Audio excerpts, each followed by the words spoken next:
achieved. So we're coming off a weekend in which not one but at least two fighters fought, one successful, one not so much, but both have, we've heard at least rumblings, that Dana White would like to see them both retire. And Chris Weidman obviously getting knocked out for the fifth time in his last 6 fights, that's pretty rough. And considering that one time he didn't get knocked out, he still got dropped quite badly. And then Joe Lauzon returning from a prolonged absence, and he's been through a very up and down career with a lot of exciting, entertaining, but demanding and physically grueling fights. He comes back, picks up a win in front of Boston. It would be a great opportunity for him to walk away. He said he's not sure what he wants to do. He could fight again, he might not. But Dana White's kind of come out and said he's going to force Joe to retire. I don't know if that's Dana's place. I'm sure I've addressed this in the past. I understand what Dana White is. His logic here is saying we can no longer employ these individuals based on our concerns. But I think he should ultimately just say, look, we're going to cut you loose. Chris Weidman, you're a hell of a middleweight. You're a former champion. You won some big fights in your career. The UFC is no longer in the Chris Weidman business because we fear for his physical well-being. That's fine. If he wants to go to Bellator or ONE FC, and absolutely, I fully would expect him to go to Bellator and continue his career, absolutely. By all means, go for it. But I don't know if it's Dana White's spot to comment. And for Joe Lauzon, again, same thing. Joe Lauzon with that win, I think he's earned the right to say, hey, I want to keep going. Or I don't want to keep going. It was a spectacular performance. And again, against a fairly low-level, relatively new fighter, but at the same time, very impressed with what he put on the table, and good for him. One other thing I wanted to address, which I found hilarious, was the whole inhaler gate with, my apologies, Greg Hardy using the inhaler in his win over Benzasoli between the second and third round, being allowed by a commissioner saying, hey, look, go ahead, you can use that, and then having the fight turn to no contest. Yeah, I totally get that. I saw a tweet somewhere saying if he's allowed to use an inhaler, Chris Weidman should be allowed to use a helmet. And I don't want to laugh at Chris Weidman's expense. It's very unfortunate, but at the same time, that's a hilarious tweet. I thought it was very cool. I thought it was the right call with the inhaler situation. We're not punishing him because he was kind of told you could use it, but we can't reward him either from a digression from the rules. Either way, welcome back to Kamikaze Overdrive MMA Predictions. Always, I am your host, Scott Johnson, and on this episode of the show, we're bringing on the upcoming UFC Fight Night 162 event, which will go down on October 26th in Singapore. And this is an event, the main card starts at 8 a.m. Eastern Standard Time, so get up early if you want to watch it. And I'm looking at this card, and I'm going, there's some pretty solid fights. You get the prelims. You've got Randa Markos and Ashley Yoder's on the prelims, Maurice Greene, Alexandra Albu, Sergei, Pavlovich, Enrique, Barzola, a decent little 6-fight prelim card. And the main card, of course, the main event, Demian Maia representing Jiu-Jitsu against Ben Askren and his wrestling credentials. Very solid main event, and some other very interesting main card fights here as well. As per usual, all of my preliminary picks will be available at kamikazeoverdrive.net, but on this episode of the show, I'm bringing in all the main card fights here. My bet packs are coming off one of those nights where I just was a little bit short. We lost 0.6 of a unit in the HBC, and 6 units in the CBC. And again, it's just a little bit short. I had Dominic Reyes, but Manny Bermudez is getting his arm broke with a very controversial armbar when you go back and look at it. I had Yair Rodriguez, which is a great turn there. I also had Brendan Allen pick up the upset. And just Sean Brady by decision, all those cashing. I just didn't get one big one, which is what I was looking for. For example, Brendan Allen, Dominic Reyes, and Boston Salmon parlayed together just did not work out in the CBC. I did win one of those bets, which, again, paid out. Either way, it was a tough card to predict, and we walked away with a sub-par 7-6 record. Let's hope to get things back on the roll. This is the final event in the September-October subscription, so if you're looking to subscribe next month, make sure you pick up on that. Otherwise, it's just $15. On that note, we've got a lot of fights to get to, so let's get to our first main card prediction. Our opening fight of the night transpires in the UFC's welterweight division as the king of Kung Fu, Muslim Salikhov, 14-2-0 fighting out of Russia, takes on the Argentinian 8-1 Laureano Staropoli. Now, when you look at this matchup first, Salikhov's coming off a very brutal knockout victory over Nordin Taleb, a fight I got incorrect. He also knocked out Ricky Rainey in similar knockout fashion. He lost by submission and an upset to Alex Garcia in his debut, which ended his 11-fight winning streak. I had Garcia in that fight. I was very proud of that prediction. For Staropoli, he's won 7 in a row. He's 2-0 in the UFC, and he's coming off the biggest win of his career, defeating Thiago Alves by decision. Obviously not the Thiago Alves of old, but certainly a shell of his former self. Still competitive, still dangerous. Physically, Staropoli 2 inches taller. He'll have a 1-inch reach advantage, and he's the younger man by 8 years. Now look at Staropoli first. He has 5 wins by knockout, 2 by submission, 4 in the first round. Both his UFC fights, though, have gone the distance, the first 2 of his career. So obviously he's experiencing that step up in competition that takes a finisher and turns him into a guy who's going to see longer, prolonged, drawn-out fights. For Salikhov, 12 of his 15 wins have come by knockout, 14 finishes total, 13 in the first round. He is 1-0 on the scorecards, and it's the only time he's going to be on the second round his entire career. So, he's got two guys who are prone to finishing. One guy's had a little more success putting guys away in the UFC. The other guy's adapted and seems to be finding success in a different manner. Now, Staropoli, he likes to throw big winging wild combinations at times. He throws very hard. Sometimes he has a bit of a limited connection rate, but he's very aggressive, which kind of makes up for that. He likes to throw spinning back fists, jumping techniques, a lot of jumping kicks. He moves a lot. He switches stances very fluidly. He does it actually through mid-technique, which confuses opponents. And they talked about that. I can't remember if it was Dominic Cruz or who was talking about it, how it's very difficult to counter a fighter when they're constantly switching stances like that because you don't know where they're going to be. He also throws a lot of fakes and feints to try and draw out his opponent's offense, which throws them off as well. So he's very good at taking away what his opponent has in front of him. He fights very long, gets good extension. He's pretty big for the division. He'll throw good flurries along the cage. If he can back you up, he'll mix in elbows and knees, and he's very good in that spot. Now, when he fought Alves, every time Thiago came forward, especially in the first round, he countered Alves with quick combinations and throw out that jab as well as often throw some nice hard hooks and mix them in. One thing, a comment on Staropoli, for him to be more effective, he needs to be more functional.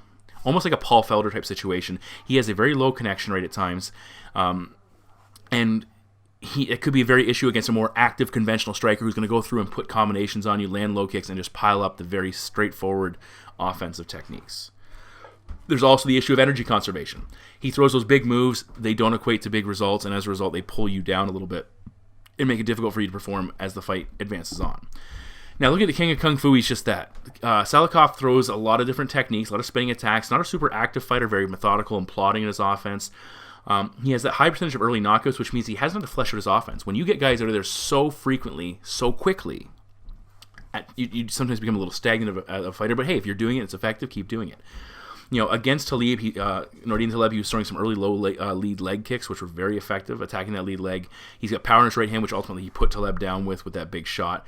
He was moving in and out. He actually cut off the cage very effectively, but still lots of single strikes, looking to find a home for something significant, which he ultimately did. Every time, and the other thing I liked in that fight with Salikhov is that every time Nordin touched him, he returned fire. And it's hard as a fighter to sit down on your offense and really commit to those strikes if you're knowing every time I attack him, I'm going to eat something back. So I have to switch to a defensive mindset that quickly. And that's actually a really effective tool, turning offense into defense. Now, when you go to the Ricky Rainey fight, which he arguably didn't look that good in before getting the finish, he was having trouble with the length of Rainey and his activity. I think he lost the first round. I felt he looked much better against Taleb. I had Taleb in that matchup again. I was wrong. Now, could Salikhov take out Staropoli in one shot? Absolutely. But his lack of setup is a bit of an issue, especially against a very active and live fighter. Taleb and Rainey have a combined 7 losses by knockout. They are prone to getting knocked out. Staropoli's been stopped once, but again, he's not this guy who's had a long, drawn-out career, getting up there in age, and could definitely be finished with one big shot. Staropoli's activity rate and unpredictable style are the keys to his success here. If he gets this fight in rounds 2 and 3, I look for him to just outwork Salikhov, who's not known for going into longer fights. Salikhov, he won't be as effective in those rounds 2 and 3. I think that's a key here. Staropoli simply will do more, and my prediction is Laureano Staropoli to defeat Muslim Salikhov. I'll take Staropoli by decision. Fight number 2 takes us to the UFC's heavyweight division as Ciryl Gane, undefeated at 4-0, makes his sophomore appearance against Don'Tale Mayes, affectionately known as Lord Kong, with a current record of 6 wins and 2 losses. Now, Gane is coming off a successful debut in which he scored a submission win to remain undefeated, which is very impressive considering he comes from a Muay Thai background, and that's what's being lauded as this very, very effective, dangerous striker. Now, for Mayes, back-to-back TKO victories on the Contender Series. He went 2-1. He fought 3 times in the Tuesday Night Contender Series, with his loss coming to Alan Crowder in his first fight with that organization, promotion, whatever the hell you want to call it. You look at these guys. Mayes is 6'6". He's huge. Gane, I've seen 6'4". I've seen 6'5". He's a big man as well. Mayes should be the heavier man by about 15 pounds, potentially. He seems to be leaning out a little bit. They have the same reach. Mayes is the younger man by 2 years. So both young guys, which is good. I think they're both sub 30, which is huge for the heavyweight division if my numbers are correct. Now Mayes, as I said, he's looked physically better in each of his fights. More lean, improved cardio, and he moves pretty well for a heavyweight. But at the same time, he's not perfect by any stretch of the imagination. And how long can he move the way he does early on? When he fought Crowder, he was finished on the mat simply because he was exhausted. He got too aggressive. He got sloppy. He gets tired at times. He gets himself in bad positions, and it costs him. What he does well, he's got some quick hands. He's got a good jab. He throws some snappy, hard low kicks. He'll throw a lot of flashy techniques. He'll throw some spinning back fists as well, and he will attack in flurries. But again, as he gets tired, as he gets worn out, you start to see his strikes become a little bit wider and loopier and just not near as effective. A lot of single naked strikes, which is just not what you want to see out of a heavyweight. If you get countered, it could be your night over. Now, when he fought Crowder, he was able to defend the takedown early. He's actually able to counter and get to a good position. He will scramble, but ultimately he tries to muscle his way out of some bad spots, and he will get tired as a result if he's forced into a grappling contest, which again, facing a Muay Thai striker, you'd think that's not a case here, but Gane has showed he can absolutely do that. Now, Gane, as I said, talented Muay Thai champion, 4 professional mixed martial arts fights, but he's fought a ton of Muay Thai fights, so his combat background much better than you'd anticipate based on his record. He moves very well. He's very quick. He's very fluid. Limited wind-up in his offense. He slides in and out very effectively. He'll switch stances. He's just a very refined, capable striker. Look for him to flash out that left jab and then come with a power right hand. Again, he wants to stay out of range and then move into range when he's prepared to attack. He wants to fight at his distance. Now, when he fought Pessoa in his debut, he wasn't kicking very much, and I think that's because Pessoa's jiu-jitsu background, he wants to avoid being taken down, and that's something he wanted to stay away from, which, hey, that takes away one of his weapons, but he ultimately still got the job done. When Pessoa did lock up and try and take him down, he countered Pessoa's trip into top position, eventually got to an head and arm choke for the finish. Very impressive finish for a guy, again, lauded as a big striker. Now, with Gane, only one of his fights has lasted beyond the first round, so that's an advantage for Mays in this matchup. He could get tired in a more demanding fight. He's been a champion in other organizations, so he's fought some decently calibered opponents. What this fight comes down to is the comparison, you brawl a boxer or you box a brawler. Mays needs to make this fight ugly. Get in, swing, throw hard, push him against the cage, get him bloody, get him tired, get him sweating, and just take him out of his element. See if he can land something in a flurry to KO Gane along the cage. But at the same time, it could absolutely and probably will compromise Mays in the sense he will get too tired to be effective once that initial shot is over.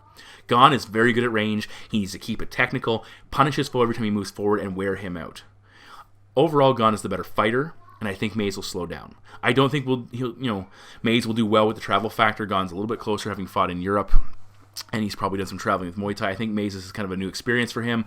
Gane could showcase those submission skills again, look to put Mays on the ground where he seems to have some issues and take him out. But I think he puts his striking on display here. And my prediction is Ciryl Gane to defeat Don'Tale Mays by knockout. Fight number 3 is in the UFC's lightweight division as Frank the Crank Camacho, 21-7-0, fighting out of Guam, takes on the formerly ranked Beneil Dariush, the current record of 16 wins, 4 losses, and 1 draw. Now, going the wrong way with my list of fight breakdowns. Dariush has won 2 in a row. Most recently defeating Drew Dober in a fight I had him to win, but it was not looking good. It was a comeback win against Dober where he got the submission. Prior to his 2-fight resurgence, he was 0-2-1 and really struggling, and it kind of knocked him out of the ranks. For Camacho, he brutalized and knocked out Nick Hein in a very impressive performance. He had back-to-back losses against Jeff Neal and the aforementioned Dober, but was fighting at welterweight for those fights. Both fighters are physically 5'10", 1 inch reach advantage for Camacho, same age. As I said, Camacho is coming back down from welterweight, seems to be more suited for this division. Now, Frank actually reminds me, having watched him, of a very aggressive, much more active Robbie Lawler. His power translates very well at 155 pounds. I'm very impressed with what I saw out of him. He has good pressure, and he attacked the body against Hein incredibly well. Body kicks and punches. It just seemed like almost every combination was punctuated with a body attack, which just, you can see it just took Hein's heart away. Every time he hit him, it just was like, he just, he had that expression like, not again, not again. His countering skills were very excellent. He was slipping his head out of range and then boom, boom, firing back with straight, hard punches. That linear attack, first to the point, makes the most impact, makes things work most effectively. He has a nice left jab. His power in his right hand comes in as well. Limited windup, which I really like in a fighter. And he just keeps tagging his opponents, popping them and hitting them and punching in between breaks too. He's very fluid with his offense and very effective in that he never gives them an opportunity to rest. When he moves into range, he'll throw some knee strikes, mixing the uppercut, and he does a good job of punching around his opponent's guard, especially in close along the cage. Now, as I said, his offensive striking flows very well. He never seems to load up. He hits hard. And again, against Hein, despite the fact that he had him hurt and got the finish, he never really overextended. He maybe amped it up a little bit, but he just fought very well within himself. His volume's been good, 100 significant strikes versus Hein, 106 versus Dober, 154 against Demian Brown. He puts up good numbers. His takedown defense, he's a jiu-jitsu black belt, I believe. Brown belt at the least. I think he's a black belt, though. His takedown numbers have been good. 78% takedown defense. He gave up Lee in one of his early fights at welterweight. Landed 2 on 7 attempts. Hein took him down once, but he got right back up and looked very good. And the reason I mention this is Dariush is a world-class jiu-jitsu black belt. Very strong grappler, 7 wins by submission. He had 2 takedowns against Dober prior to getting the tap-out, 4 against Moises in the previous fight. And he's kind of got back into the swing of things with his grappling. He's recommitted himself to his grappling, almost like Demian Maia has in the main event, and that's why he's been so effective. Once on top, Dariush is very hard to get out from underneath him, and he's very good at setting up submissions and really clamping down on you. Now, on the flip side, he's been knocked out 3 times in his career. Alex Hernandez, Edson Barbosa, and Ramsey Nijem, of all people, took him out early in his UFC run. And that's because Dariush transitioned away from his grappling, and he kind of fell in love with striking. He became a striking-based fighter who can grapple if he wants to. And that got him into some trouble. He's a capable striker. King's MMA, very well trained. Good jab, decent kicking attack. He's got good low kicks, which he can take on an opponent's base. He knocked out James Vick, but again, it seems like at this point everybody's knocking out James Vick. But when he fought Drew Dober, he was really struggling with Dober. Dober's a very compact, heavy-hitting, heavier hitter than we give him credit for, especially heavier than the numbers suggest, and just popping away at him. Dober, was in control of that fight before Dariush switched gears, and he might have to do that here. Dober was beating to the punch, hurting him every time he touched him, and it just was a big concern. The other thing I look at, in addition to his chin, Dariush's volume isn't significant.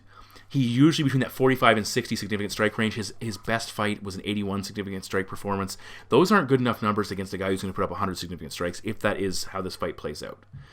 And ultimately, what comes down to this is Camacho needs to stay vertical. Punish Dariush when he comes forward, drag him into a striking contest, and just be more impactful, more effective, more straight to the punch. I think Camacho's power, speed, and volume will be huge factors here. I think Dariush is going to struggle to catch up, and I think Frank's eventually going to catch him. And my prediction is Frank Camacho to defeat Beneil Dariush by knockout. In the co-main event of the evening, we're in the UFC's lightweight division as Michael the Menace Johnson, 20-14-0, takes on Stevie Braveheart Ray with a current record of 22 wins and 7 losses. Now, Johnson is moving back to lightweight after a time spent at featherweight. He had that brutal knockout loss against Josh Emmett. He had won back-to-back fights to start making some headway in the division, but ultimately a 2-2 overall record and deciding to go back up to lightweight. Now, Ray, he's coming off a knockout loss against Leonardo Santos, which really rocked his world. He's been knocked out in 2 of his last 3 defeats, certainly concerning. And he's a loser in 3 of his last 4 fights. Physically same height, 3-inch reach advantage for Michael. Ray is the younger man by 4 years. And this is the first lightweight bout for MJ since his 2017 fight against Justin Gaethje. Now, when you look at who Johnson has fought, and you don't realize it, he's fought pretty much the best of the best. Nurmagomedov, Gaethje, Nate Diaz, Dustin Poirier, Edson Barbosa, and Tony Ferguson. That is a lineup of 6 fighters that are damn impressive. And the fact that he's beaten Ferguson, Barbosa, and Poirier is mind-blowing. 2 guys that fought the title, or 1 guy that's fought the title, I guess Ferguson technically has as well, but still very impressive. Ray's fought a couple of decent guys like Paul Felder and such, but nothing too significant. Now, both fighters have high losses by finishes. Is the first number that really jumps off the page. I mean, Michael Johnson, 2 losses by knockout, 8 losses by submission. Ray's also been stopped twice by knockout, and he has 4 submission losses as well. So there's a very good chance we're not seeing this fight go the distance. Now, this fight should be contested on the feet. Both fighters have clear strengths there.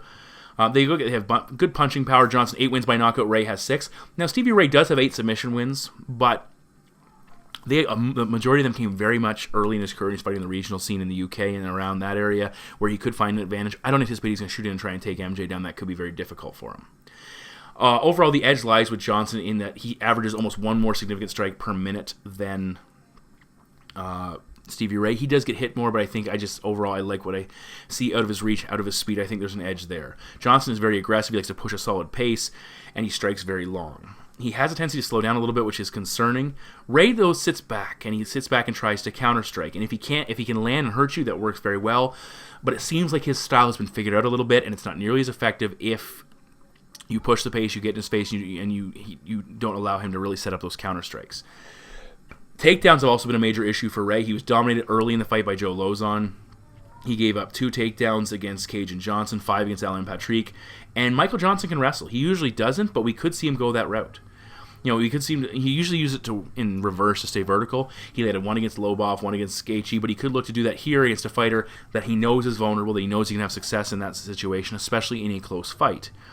Now, unless Michael Johnson slows down and gets cracked with a counter or gets knocked out, he should lead the majority of the dance here in this matchup. And he has that secondary option of his wrestling, which he very well could go to. I think his speed shows up here, coming back up to lightweight. I think that was one of the things he was missing at featherweight.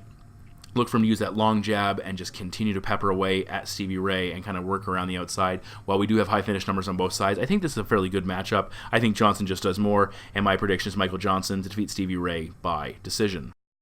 In the main event of the evening, we're in the UFC's welterweight division as former title challenger Demian Maia, 26-9-0, 10th ranked in the division, takes on the funky one, the 11th ranked Ben Askren, with a current record that's not listed, recently blemished, 19 wins and 1 loss when I do a little bit further research. Now, Maia is coming off back-to-back wins over Lyman Good and Rocco Martin. He had lost 3 in a row prior to that against, again, elite-level guys, Usman, Covington, and Woodley, top-of-the-line guys. For Askren, he is coming off the first loss of his career, that brutal 5-second knockout at the hands of Jorge Masvidal. I had Masvidal in that fight, did not expect anything like that to happen.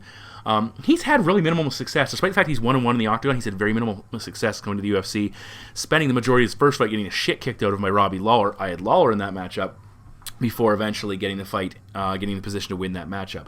Physically, Maia 2 inches taller, 1 inch reach advantage for Askren, 7 years younger is Ben. It's worth noting, Askren's not a big welterweight, and Maia formerly fought at middleweight, but I don't think that plays much of a role here. Now, how does Askren respond? That's the biggest question. Usually there's a scenario here I talk about first, but how does Askren respond? He got brutally knocked out by Masvidal. He talks a lot of smack. It's his first loss of his career. It's very difficult to take this stage. His career is, 35 years old. He seemed to handle it fairly well on social media, but until he gets back in the cage and really turns things around, that is going to be something we have to wonder about. Now, he has always been willing to eat a shot. He's always been willing to take some damage to get in a position to utilize his wrestling. Does that change here? Does he become more cautious and less effective? Does he become smarter? I don't know. Now, the other question you have to ask is Demian Maia the ideal opponent for him to return against? Not a big power puncher and willing to hit the mat, because this is, after all, a matchup of Brazilian Jiu-Jitsu and American wrestling.